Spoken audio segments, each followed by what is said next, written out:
Assalomu alaykum do'stlar. Bu 19-kun va soat yana 5 bo'ldi. Xo'p, yaqinda bir kitob o'qib qolgandim. Miyani boshqarish haqidagi. Unda nima deyilgan? Menga juda ham bir g'oya yoqdi va bizning miyamiz haqiqat nimaligini aslida bilmaydi. Va u unga takroriy ravishda singdirilgan narsani haqiqat deb qabul qiladi. Bu nima degani? Siz doimiy ravishda o'zingizni kuchsiz deb aytaversangiz, shunaqa fikrlayversangiz, ish-harakatlaringizda bilinsa bu narsalar, siz doim o'sha kuchsiz insonga aylanasiz. Ya'ni miyangiz haqiqat deb qabul qiladi.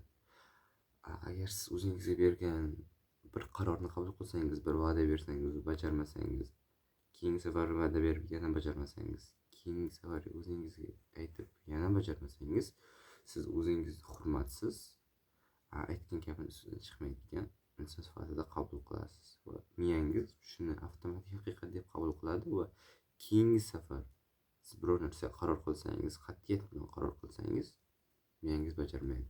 Baribir sizni bu narsani bajarmasligingizni, gapni turmaydigan insonligingizni haqiqat deb qabul qilgan bo'ladi va bu narsani bajarmaydi.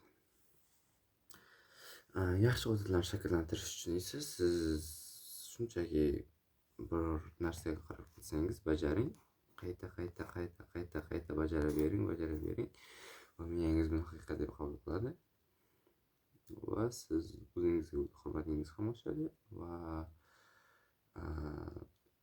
ancha o'zingizga bo'lgan yaxshi odatlarni shakllantirib olishingiz oson bo'ladi. Buguncha esa xayr. Yana yangi challenge'lar qilishga harakat qilamiz.